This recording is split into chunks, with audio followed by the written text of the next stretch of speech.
The reality here is that we are breaking the bodies and the minds of the children of Gaza. We are starving the children of Gaza.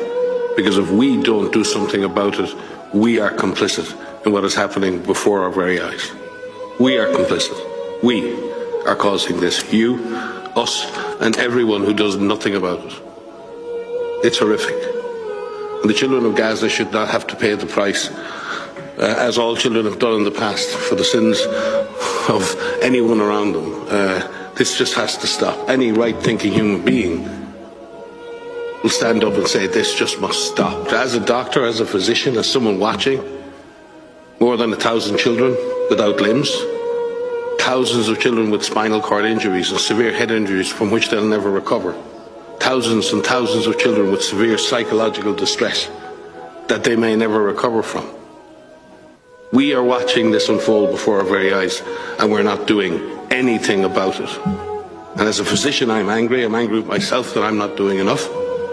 I'm angry with everyone here. I'm angry with you. I'm angry with the world. This should not be happening. It cannot continue.